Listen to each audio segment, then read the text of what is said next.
Hello, welcome to KV Globe. My self Kavya Singh. आज हम 3 सितंबर 2022 का करंट अफेयर डिटेल में डिस्कस करेंगे और जो आज के टॉपिक हम कवर करने वाले हैं वो ओएनजीसी में अंतरिम प्रमुख हैं, फिर से नियुक्त हुए हैं। जैव विविधता संरक्षण, चीन से 36 E-7B विमान आयात किए गए हैं। समाचार सेवा प्रभाग के महानिदेशक के बारे में जानेंगे। डिजिटल साक्षरता को बढ़ाने के लिए AICTE ने साझेदारी की है, किसके साथ की है, ये क्या मैटर है, ये पूरा समझेंगे। राष्ट्रीय समुद्री खोज और बचाव अभ्यास का आयोजन ये कहाँ पर हो रहा है। भारतीय नौसेना का नया ध्वज निशान मिला है भारतीय नौसेना को, इसको भी समझेंगे, ये इम्पोर्टेंट भी है हमारे लिए। अब तक का सबसे बड़ा जहाज शामिल किया गया है नौसेना में। India's economy from Nehru to Modi, ये जो बुक है इसको समझेंगे। तो ये सारे इंपॉर्टेंट टॉपिक हैं, इंटरेस्टिंग भी हैं और एग्जाम पॉइंट ऑफ व्यू से इंपॉर्टेंट भी है, इसलिए वीडियो को इसके बिल्कुल भी मत करिएगा, लास्ट तक रहिएगा। सबसे पहले कल की क्लास का एक बार जल्दी से रिवीजन कर लेते हैं। कल के क्वेश्चंस थे 2022 में G20 की अध्यक्षता कौन सा देश करेगा, तो ये इंडोनेशिया करेगा। दुनिया का सबसे बड़ा कार्बन फाइबर प्लांट कौन सी कंपनी लगाएगी, तो ये रिलायंस इंडस्ट्रीज लगाएगी। थाईलैंड में भारत के राजदूत नियुक्त हुए हैं नागेश सिंह। राष्ट्रीय पोषण सप्ताह 1 से 7 सितंबर तक मनाया जाता है। नुआखाई उत्सव जो है ये ओडिशा में मनाया जाता है। कब मनाया गया है हाल ही में, तो 1 सितंबर को मनाया गया है। ये मेघदूत, ये जो कियोस्क हैं कहाँ पर जो है अप्लाई किए गए, कहाँ पर लगवाए गए हैं, तो मुंबई के स्टेशनों पर लगवाए गए हैं। पहले आदिवासी उपन्यासकार का हाल ही में निधन हुआ है, ये कौन थे, ये थे नारायण। तो जो पहले आदिवासी उपन्यासकार नारायण जी थे, इनका हाल ही में निधन हो गया है। तो ये थे कल की क्लास के क्वेश्चंस, इनका हमने जल्दी से रिवीजन कर लिया है। आज की क्लास स्टार्ट करने से पहले आपके लिए एक क्वेश्चन है, भारत पर्यटन दिवस कब मनाया जाता है, यानी कि राष्ट्रीय पर्यटन दिवस हर साल कब मनाया जाता है। इसका सही आंसर आप लोग कमेंट बॉक्स में कमेंट करके दीजिए। वीडियो के लास्ट में, क्लास के एंड में मैं आपको इसका आंसर बताऊंगी। तब तक हम आज की करंट अफेयर कवर करते हैं। पहला क्वेश्चन है, सरकार द्वारा हाल ही में ONGC में अंतरिम प्रमुख के रूप में किसे नियुक्त किया गया है। तो ये जो ONGC है इसमें अंतरिम प्रमुख जो है नियुक्त किए गए हैं। तो किसे नियुक्त किया गया है सरकार द्वारा, तो इस बार नियुक्त किए गए हैं राजेश कुमार श्रीवास्तव। तो इसका सही आंसर हो जाएगा ऑप्शन है राजेश कुमार श्रीवास्तव। देश के जो टॉप कंपनीज में से ये तेल एवं गैस उत्पादक कंपनी है ONGC, इसने राजेश कुमार जी को अंतरिम चेयरमैन नियुक्त किया। ये रिकॉर्ड तीसरी बार है जब कंपनी को स्थायी की बजाय एक बार फिर अंतरिम प्रमुख मिला है। इससे पहले अलका मित्तल नियुक्त की गई थी, वो भी अंतरिम प्रमुख थी।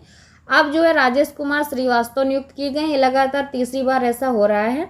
नेक्स्ट क्वेश्चन है, भारत ने जैव विविधता संरक्षण पर किस देश के साथ समझौता ज्ञापन पर हस्ताक्षर किए हैं। जैव विविधता संरक्षण पर भारत ने नेपाल के साथ समझौता ज्ञापन पर हस्ताक्षर किए हैं। तो इसका सही आंसर हो जाएगा ऑप्शन है नेपाल।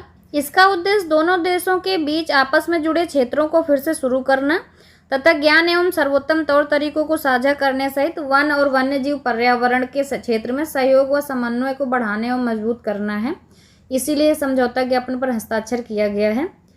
नेक्स्ट क्वेश्चन है, हाल ही में किस देश ने चीन से 36 E-7B विमान आयात किए हैं।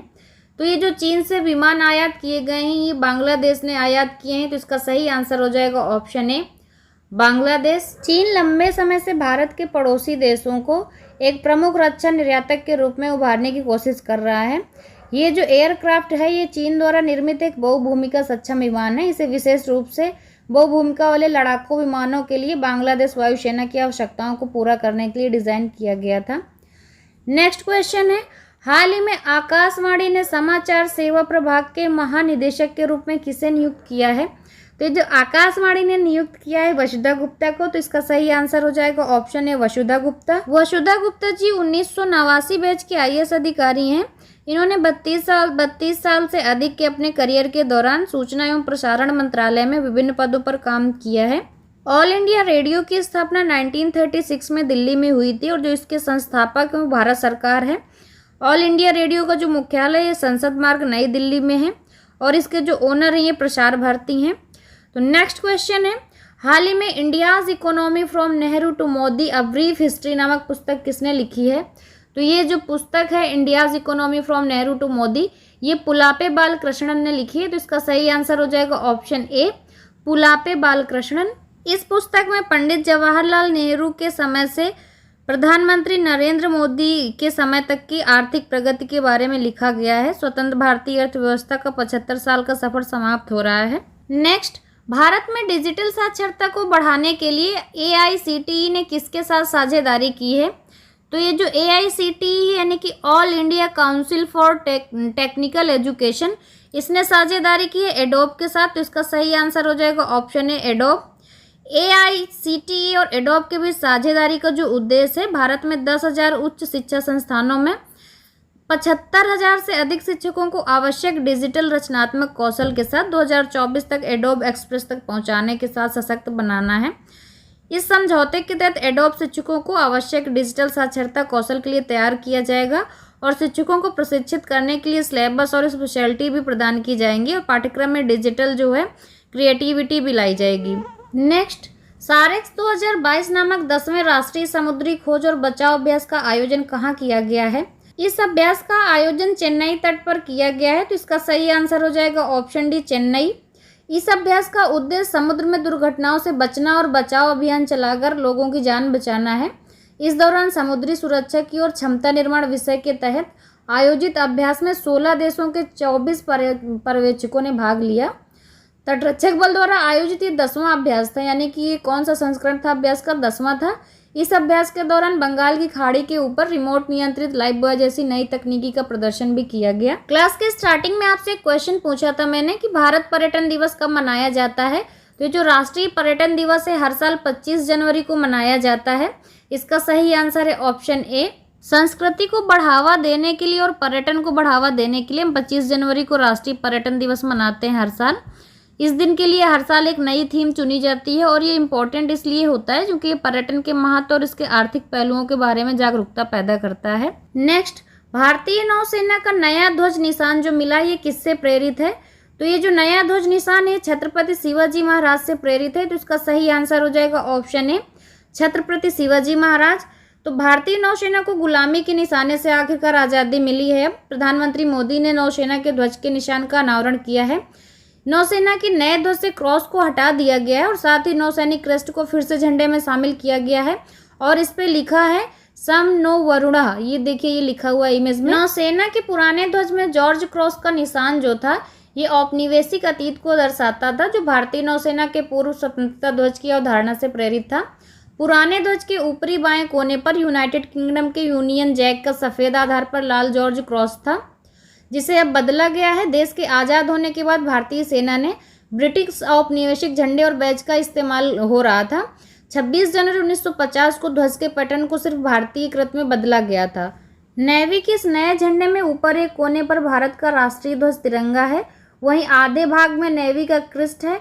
नीले रंग का यह प्रतीक अष्टकोण की आकृति में है, जो चारों दिशाओं और चारों कोणों यानी कि 8 डायरेक्शन में इंडियन नेवी की रीच को दिखाता है। इस अष्टकोणीय प्रतीक के नीचे देवनागरी में नौसेना के सूत्रवाक शम नो वरुणा अंकित किया गया है।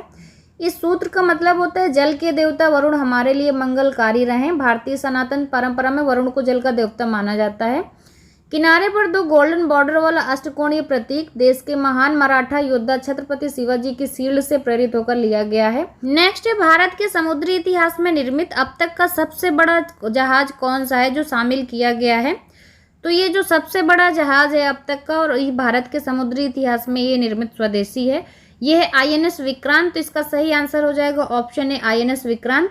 भारतीय नौसेना में पहला स्वदेशी विमान वाहक पोत जो है शामिल हुआ है INS विक्रांत और PM मोदी ने कार्यक्रम में इस देश को समर्पित किया है। इसे कोचीन शिपयार्ड में ये तैयार किया गया है विमान वाहक पोत। इसके निर्माण में लगभग 20 करोड़ रुपए की लागत आई है। इस पोत के आधिकारिक तौर पर शामिल होने से नौसेना की ताकत दोगुनी हो जाएगी।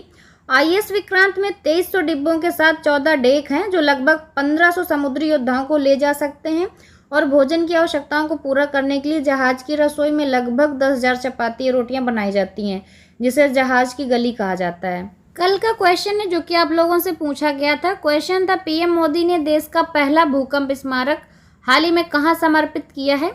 तो ये गुजरात में समर्पित किया है, गुजरात के भुज में। तो इसका सही आंसर है ऑप्शन सी गुजरात। और इस क्वेश्चन का जिन 5 लोगों ने सबसे पहले सही आंसर दिया है उनके नाम है अभिषेक पासवान, कार्तिक दास, गोविंद राम, बिट्टू कुमार, महेंद्र। इन 5 लोगों ने इस क्वेश्चन का सबसे पहले सही आंसर किया है। आज का क्वेश्चन है 2022 में G20 की अध्यक्षता कौन सा देश करेगा? तो इसके 4 ऑप्शंस दिए हुए, इसका सही आंसर आप लोग कमेंट बॉक्स में कमेंट करके दे दीजिएगा। अगर कोई और भी सजेशंस हैं क्लास से रिलेटेड तो प्लीज़ कमेंट करके बता दिया करिए। और क्लास अच्छी लगी हो तो लाइक शेयर कर दीजिएगा। चैनल को सब्सक्राइब करके बेल आइकन ज़रूर दबा दिया करिए, जिससे आगे आने वाले वीडियोज़ आपको मिलते रहेंगे। And thanks for watching.